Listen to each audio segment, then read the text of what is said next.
Goa Health Minister Vishwajit Rane makes important decision in regards to beds with oxygen. Vishwajit Rane on Sunday took to social media and said the following. In view of the surge in cases in the state of Goa and the constant increase in demand for beds with oxygen, we have taken a collective decision to increase the number of beds to ensure there is no shortage and all patients receive immediate care. We shall be converting the super specialty block into a COVID hospital.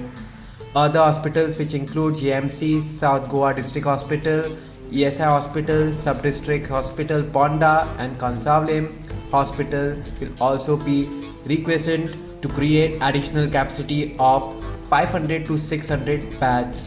Our objective is to create more than 2000 oxygen beds in order to ensure we are well equipped to manage the surge in cases in the state.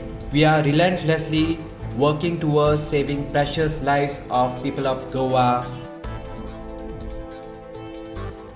Subscribe to Goa First News and Entertainment channel and click on the bell icon and never miss any update.